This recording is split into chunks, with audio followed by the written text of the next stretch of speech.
Be me. At friend's house about noon. Friend is still in school, so I chill with his mom till he gets home. House is super creepy most of the time.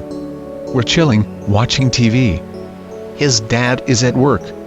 Suddenly hear his dad's voice from upstairs scream. "What the f do you think you're doing? Oh shit, JPG. We look at each other and give that look that says, yeah, I heard that shit. Sprint outside. Talk about it for a minute before heading back in. Years later I would learn about the stone tape theory, and I guess this might be a form of that. Be me. Grandfather just passed away. My entire extended family is at my house, as it was the de facto family home at that point. Was struggling to understand the concept of mortality as I was around 9 or 10 years old, and never had to deal with the concept of mortality and its eventual finality. Be honestly spooked and scared for my grandpa, since I didn't want him to go to hell. Am Catholic. I was sitting on a couch near the entrance to my home, observing my aunts and uncles talking about his estate and funeral things. All of a sudden we hear a large knock in a strange pattern. This was strange, as we had a doorbell and the only person who knocked on the door was my grandpa, who would knock in the same pattern. Everyone stops what they're doing and looks at the door. It happens again. One of my uncles, obviously pissed, rushes to open the door and thinking it was some ding-dong ditchers. He looks through the peephole and finds a strange shape on the other side of the door. He opens the door and finds nothing. What the fuck? JPG. He goes outside and tries to find what or who was there. He eventually returns and says it was nothing. However, he says something to my mother and I'm immediately rushed to my room. After I'm in my room, they instantly start talking. Uncle apparently found an item that my grandfather promised to my uncle that he would have when he died, on the doorstep. He also saw a dark figure in the distance waving at him, which disappeared after he noticed it. Uncle was quite shaken and started to cry. My uncle was an atheist, so he didn't really believe in that stuff until after the encounter. This was my first encounter with the paranormal that I can vividly remember firsthand. I can share more. My family has had a lot of experience with the paranormal. Apparently their ancestral home in Mexico is extremely haunted by the spirit of a little girl, although I might have to ask around. I asked around my family about the little girl in the ancestral home, and I got some interesting answers. Apparently there are many theories from family on who and where she comes from, as no one recognizes her.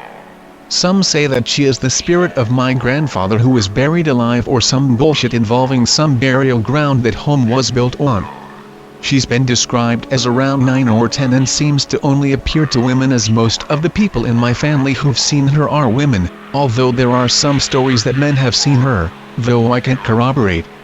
She also seems to appear indirectly, like in mirrors or stuff like that. Seeing as I've never been down there before and all of these are second-hand retellings, which one of them I'll tell? Be my cousin. 2005. She goes to Mexico to visit our family. Her family gets live in the ancestral home. Her room is upstairs, where most of the encounters of the girl are said to be. Be late at night. She wakes up to see that the girl is gliding across the TV. Being pretty young, she didn't react and thought it was a dream and fell back to sleep. She wakes up and finds that it was kinda creepy. She doesn't want the girl to come back, so she puts a towel on the TV covering the screen. Her mom sees this. Asks her what she's doing. I don't want to see the little girl. Her mom is spooked, as no one told her about the little girl. Basically proves the stories previously told by her is correct. Ever since, my cousin has always put a towel on top of the TVs in the home. Apparently there hasn't been much sightings of her in a while. My sister was the last one to see her. I would ask her, but she's sleeping and being a... I also have a story about the general area that we live in. This one isn't a green text since it was too large and too repetitive to put in one. Plus it's a more recent and ongoing story, and I think this is the last story I will tell for now. I live in the Midwest, or particularly, Indiana. Indiana isn't a very paranormally active area from my experience, besides the experiences from when my grandfather died. So either way, it's a very boring state until a few years ago, in which it seemed there was an uptick in paranormal activity. More and more stories of ghosts have increased from my general area and friends who live here. Couple of weeks ago, I saw a figure in the corner of my eye quite similar to the one described in my first story here. My girlfriend also said that the general area that I live in has some dark energy surrounding it, and that if I don't leave that something bad is going to happen to me. I thought she was bluffing, but more and more strange shit has been happening, like doors closing and more dark figures in the corner of my eye. I went to a priest and he said that he was getting similar stories from my area. Either way, I'm going to move from that shithole since I just quit my job and planning to move to New England.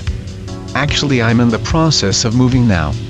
Sorry for the anticlimactic end to my stories, but I'll probably start a new thread at a later date when I'm situated in my new pad or when the activity stops. See you guys later, RK. I just made a thread with this story. Turn myself into the mental hospital. Hearing voices in my head. They say they will put me on some medication and see what happens. The voices get worse. Medication is maddening and gives me headaches. Voices becoming audible. The shit I'm hearing in my head is the same as what they are saying. Think inside my head back at them, and they all turn their heads back at me. One woman says he just said that without his mouth moving. Realize I've been hearing people's thoughts. Start sending all kinds of noise and even pictures to everyone. They all start throwing fits and running away. It was like spamming Goron 9 gang. Now I have basic telepathy and can use it at random, but it gives me a headache. I got checked out with PTSD and depression, but am otherwise normal. I have encountered lots of shit, mostly having to do with my parents' old house in Georgia. Place had near non-stop haunted shit going on. Living there, I became very jaded toward supernatural shit, and now I just don't care when something turns on or off on its own, or if something moves by itself. Family moves to old house built in 1905-ish, in North Georgia. Old farmhouse, but the farming stopped decades ago and woods have grown up all around. Middle of nowhere. I'm alone one Sunday afternoon, family gone shopping, didn't want to go with them. I hear the downstairs door slam shut and someone walking around down there. Totally alone, 13-year-old, no neighbors. This has to be someone breaking in, grab baseball bat and wait at the top of the stairs, hearing footsteps march up the century-old hardwood. Nothing is there, but footsteps on the hardwood floor keep on marching past me. It walks around the living room and straight to the front door. Nope the fuck out, run out of the house and remain out in the woods until family gets back. This turned into a very routine thing after a while. Something would open the downstairs door, slam it shut hard, walk across that room, up the stairs and around to the front door and stop there. It was never at the same time either. Sometimes it happened in the afternoon, early morning, middle of the night. And when it was especially annoying, my mom or my sister would yell at it to stop, since the wood floor stopping was loud. And most of the time it would. It just quit moving in one spot if one of them yelled to cut it out or quit it. Year later after that event, older sister had some friends over after school. Horny guy trying to hook up with her and his friend. Everyone is hanging out in the living room chatting. Door to master bedroom just slams shut loudly. Everyone was startled from the noise but not bothered, goes back to chatting. Door starts to open again, no one really notices it, it slams shut again. Now the two guys are scared. Everyone goes back to talking, but they are very uneasy. Minutes later one of them yells "bro" and points at the door. Doorknob is turning slowly. Everyone is dead silent, staring at the door. Door very slowly and quietly starts moving open, only about a foot at the most. Both of them are standing up and staring while terrified. Door slams shut hard again. The two guys scream and run out the front door and run into the car and speed off like they witnessed a murder. My sister and I were just looking at them like, what? It's a fucking door. Who the hell cares about a fucking door? By that point we were too used to seeing doors open and shut on their own, and it never bothered either of us. Loads of stuff happened in the woods too, mostly heard things like music, singing, or people walking around. Almost never saw anything at all. One weird event. We have a swimming pool. Swimming at night, 10-ish, summer after dark. We hear music playing near the lake behind the house, about 150-ish yards away from the house. No lights out there at all, utter darkness. Music sounds like drums, flutes, whistles. We think some hippie group might be out there playing around on our property by the lake. Get shoes on and go out towards the lake. Father grabs gun and flashlight. He has no idea what to expect from this, but there is zero light out there, so it's crazy as playing in the dark. We walk for a while, hearing the music only get a little bit closer. By the time we get to the lake, the music is playing behind us. Somehow we passed it without ever getting close to it. Walk back towards house, and the music is behind us again near the lake. No one knows what the fuck to do with that. Father just nopes and goes back in the house. There is also what sounded like a raspy-voiced old man who would sing on occasion in the woods, sometimes in the day, and sometimes at night. No one knew what the hell was going on with that, but my neighbor who lived about half a mile down the road also occasionally heard him dinging, and she never cared about it since it was just some old man singing. My family has a few spooky stories. Let me know if you guys want some more. First story is from the perspective of my uncle and is about his encounter with what he calls Paley. Be uncle, early 20s in the 1960s. Live with grandparents near a cemetery and park. Work further in town. After work, hang out in local pub before stumbling home. Have to walk past the cemetery to go home. Walk home after a long day at work. Be walking across the road from the cemetery. Suddenly something catches his eye, movement in the cemetery. What appears to be a really tall man standing in the bushes. This man seems to be wearing really black clothes, dark enough to not be able to see if they are actually clothes. Aside from the black torso and lower body, this man's face and hands are super white. My uncle always describes it as fridge white, so bright he couldn't really make out facial features. Think, fuck, I'm gonna be raped by an albino demon/ice addict. Continue walking as calm as possible while shitting in pants, try not to aggravate it. Every step he takes, this thing copies, everything is copied. If he runs, it runs. If he walks, it walks. Turn the corner and head home. Look back, it stopped at the corner and just watches him go into the house. This continues for months, same thing every night. Uncle thinks it's fine, but as soon as it steps to cross the street he is going to either sprint and hope to outrun it or fight it and probably die.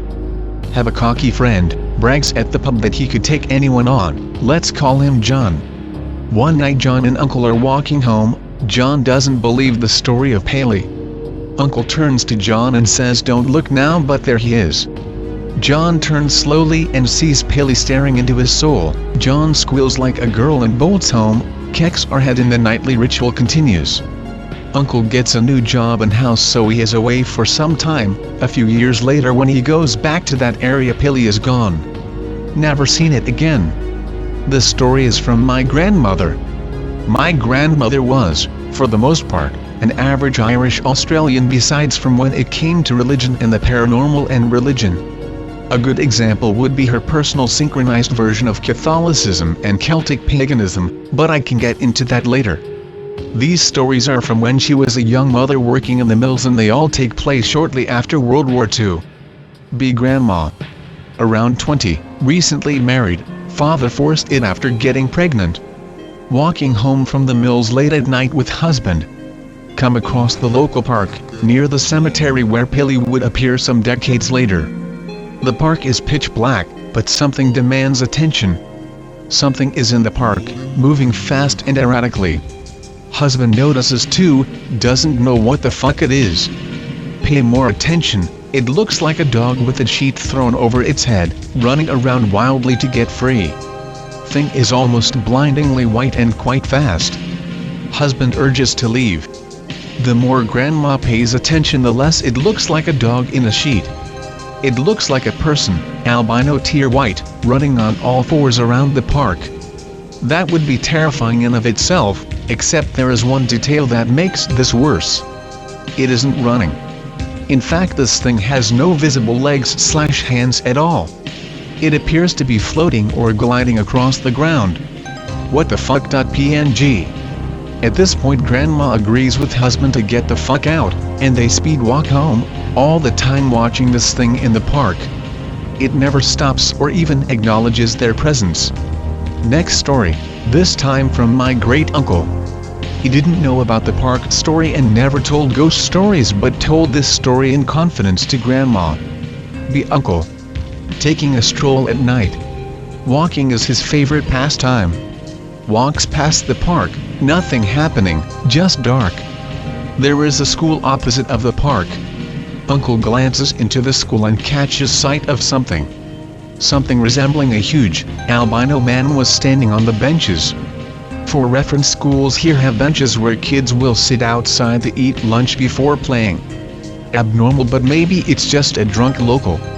Pub culture is at its peak. Look a little closer, this thing appears to be wearing nothing, but no details can be made out.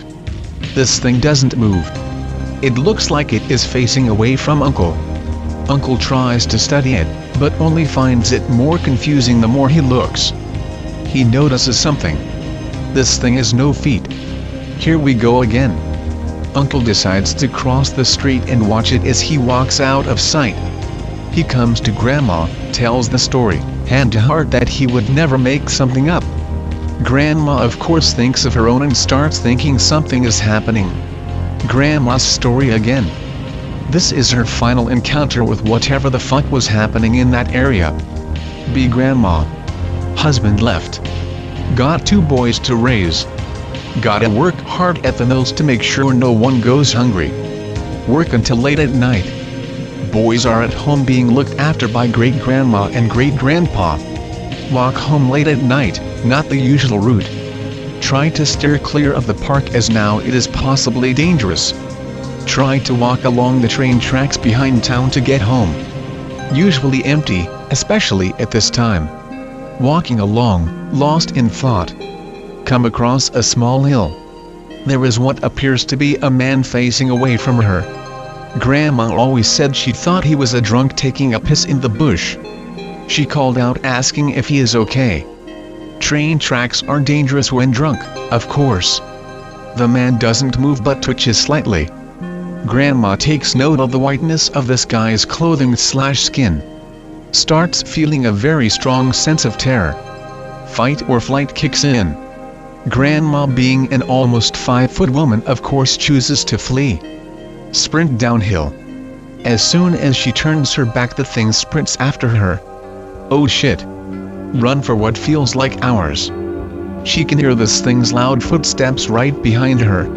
For the entire ordeal it feels like this thing is 1 inch from grabbing her. Makes it downhill and ducks into the street. Keeps running until she hits home. Looks back and nothing is there. Thanks God that she is alive and prays for protection. Grandma moved to another place shortly after and never witnessed the albino demon again, but her son would see it and dub it Pilly a few years after. Grandma suggested it might be all connected, but of course there is no way to prove it. Personally, my theory is that all the stories feature the same entity. What that entity is, I have no fucking clue. Perhaps it was a ghost from the nearby graveyard, a demon, some form of skinwalker or whatever. I don't know, but whatever it was certainly had malicious intent. To add on to this, I should tell a story that a taxi driver told my grandma. He told my grandma to never walk at night in the park/cemetery. Be taxi driver. Walk through the park at night. Hear big, heavy footsteps behind. Don't look back, just speed up a little. As he speeds up, so does whatever is behind him. He decides to bolt and this thing fucking bolts after him. A breath away from being snatched by scuffed Bigfoot. This thing sounds huge. Never look back.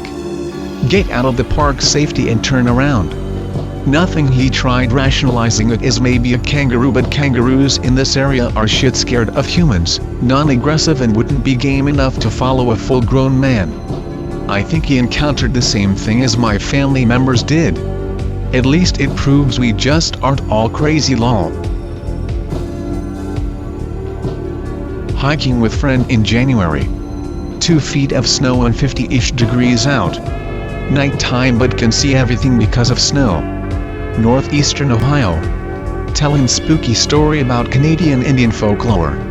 Story is that a tribe of Indians that kept having their fishing nets cut. Tribe needs fish, so tribe hides to see who's stealing them and cutting their nets. Next to lake is a stone cliff, flat as a wall. Cave door opens in cliff. 3 small ugly men come out in a stone boat going right for the nets.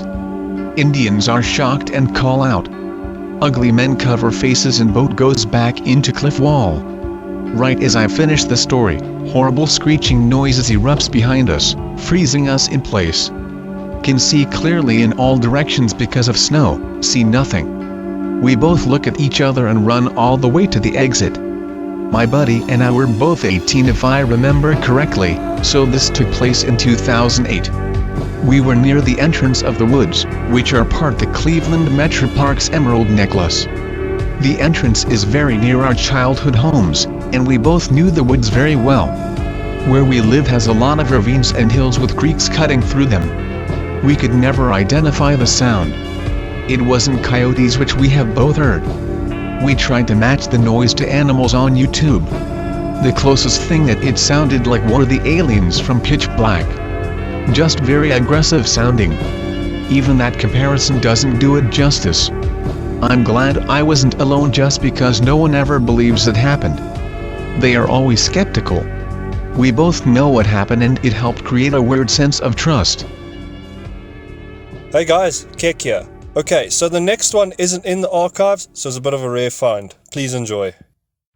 On a scale of 1 to 10, what's the surest you've ever been at any one moment that something absolutely sinister was looking straight at you? I'd rate my experience earlier tonight at about an 8. I was driving home from my parents' house around 10 p.m.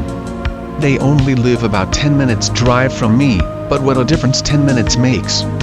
They're out in the country, no street lights, it's Michigan in the middle of winter, and I'd made the terrific decision to take a relatively unkept road home. The same road where I collided with a deer not 2 months ago, instantly vaporizing my Christmas fund. It's Deer Central, out there. Well, I was headed down this road at about half the speed limit, eyes peeled for some of the 4-legged white-tailed terrors, and my eyes were starting to get strained by the headlights of an oncoming vehicle. It was at least a half mile away, but the high beams were on. I guessed it was a truck, though I didn't want to look too closely and then be blinded to some furry wrecking machine sauntering out in front of me, so I kept my eyes off that side of the road as much as I dared. As I got closer, I realized I was right, it was a pickup truck. But it wasn't heading toward me. It was parked on the shoulder and the emergency lights were blinking. I slowed down even more, waiting to see the telltale signs of a deer collision: imploded grille, cracked windshield, missing side mirror, and, obviously, a deer corpse. Once I was alongside the pickup, I still hadn't seen any damage. Now that I was out of the light's glare, I would see that the truck was pulling a horse trailer. The trailer must have been wired in, because the red lights on the back were blinking on and off in time with the emergency lights on the truck. I rolled down my window to talk to whoever was in the cab, but once I looked closer, I realized the truck was empty. "Hello?" I called, no answer. Then I heard the scraping and thumping. It sounded like someone slamming an upside-down bowl onto a surface repeatedly. It was coming from behind the trailer. I looked out my windshield and saw a loop of rope making up part of a knot around the handle on the back of the trailer. I couldn't see the rest of the rope, but the knot seemed to be sliding up and down the handle a bit. I inched forward in my car, peering around the corner of the trailer. Sudden movement startled me. Then I realized what an idiot I was. The rope led to a harness fastened to a horse. The large, brown creature was scraping and stomping its hooves on the ground, standing close to the ditch, stretching its rope across the back of the trailer. As I pulled up further, it glanced at me, snorted and went back to stomping. Thinking I was probably irritating it, and knowing there were no other cars for miles, I switched off my headlights. It kept stomping. I looked at the ground around its hooves. The snow was tossed up, and in some spots, the horse had chipped off bits of the dirt shoulder. He'd been out here a while. "Hello?" I called again, fully expecting a response from the dark field on the other side of the ditch. Nothing. I looked at the horse again. Steam shot from its nostrils. Then I looked back at its hooves, and the ground around them. I'm not a Boy Scout, but fresh snow makes it fairly easy to piece simple stories together. In the brief, flashing intervals of dim, red light afforded to me by the trailer, I was easily able to make out boot prints alongside the trailer, obviously coming from the cab. They turned and led along the back of the trailer, then into the ditch, past a bubble of red light. Then there were the same boot prints coming up from the ditch, accompanied by hoof prints. Presumably this guy's horse had gotten out of his barn of pasture nearby, and he was out here to retrieve it. That was my Columbo moment. Then there was the whole area in between the horse and the side of the trailer closest to me. I could see the boot prints, but they weren't in a straight line. They seemed to be all over the place, pointing everywhere, like a person jumping around, or hopping from one foot to the next. And mixed in with them were other prints. The new prints looked a bit like the inside of a peace sign, on Y, with an extra line between the forked lines, about twice their length. There was no real sole or pad, but each toe, if you could call it that, was thick. At least a couple inches wide, and at the end of each toe print, include the long, rear protrusion, the handle of the fork. I suppose, the snow seemed to have another flaw in it. Not an imprint, really, more like a slit. Like from a claw. These prints were as mixed up as the boot prints were, but tended to stay closer to the road. Whatever made them, the guy wearing the boots would have to get past it to get back to the cab. Out from that mess of prints, both human and, I guess animal will do, erupted a straight line of boot prints, with long strides, heading back along the road, away from the truck and trailer, past the edge of the red light. They continued into the darkness that I knew would be uninterrupted until the first streetlight a mile away. The other prints were mixed in with these ones, weaving in and out of the same line. In other words, following. Their strides were at least as long as the boot man's. I stole one more look at the horse, still clearly agitated, and at the prints right behind the trailer.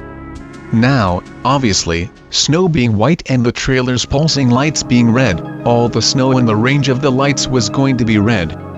But I know it wasn't my imagination that some patches, here and there, were a different shade of red than the rest. And with the dim light in the horse's dark fur, it was hard to be sure, but I thought a few long lines were glistening down the animal's side.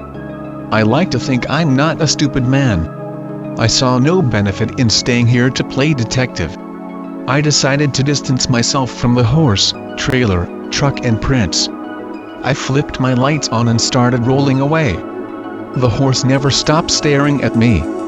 I swear, it had the closest thing I've ever seen on an animal to the expression of a homeless man who hasn't gotten a penny all day. But as I pulled forward, I just wasn't able to take my eyes off the footprints and whatever prints on the side of the road.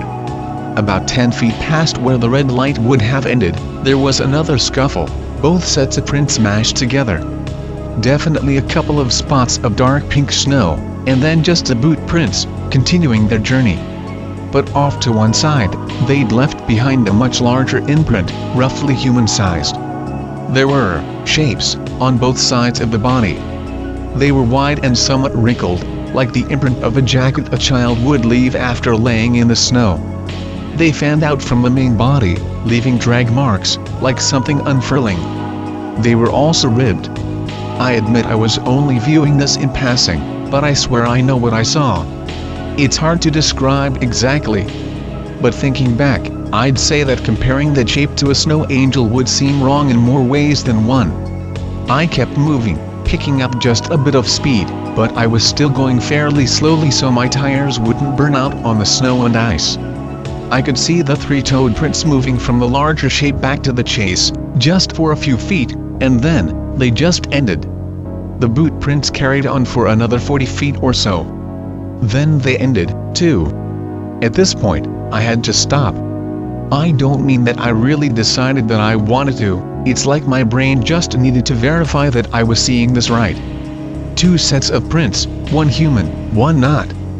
Both just ending. No sign of a change of course, or a dive to the ground or anything. Pure, untouched snow on all sides. Well, not totally undisturbed. I think something in my brain was just misfiring at that point, trying to make it all fit. And so, I looked back once at the trailer and truck, highlighted in a blinking red aura. I could see the horse, still watching me. And then, in the road ahead of the truck, something shifted. It was the truck's headlights. They bounced. The truck's taillights also bounced, just a slight dip toward the ground, and then back up, like a brief pressure on the suspension. The trailer shifted just a touch. Now the horse wasn't looking at me. It was looking at the black space above the truck and trailer. The spot on the roof of the trailer that no light could reach, and it was straining against its rope harder than I've ever seen anything fight in my life. My tires burned out briefly before they found traction. So that was my 8th moment. I really lost count of how many times on the way home I nearly slid into a ditch. I went sideways once. But I always kept control, using some combination of luck and sheer force of will to not get stranded on the road tonight. Now I'm in my driveway. And I'm wishing my garage door was working. Because right now, I'm having my 10 moment. The porch light is illuminating a portion of the roof on one wing of my house. All around me, the freshly fallen snow is disturbed. But in that one little corner of the roof, I can just make out a pair of imprints marring the scene. I probably don't have to describe them to you. My front door is maybe 30 feet away. 30 feet. I'm wondering if I should try sleeping in the car tonight.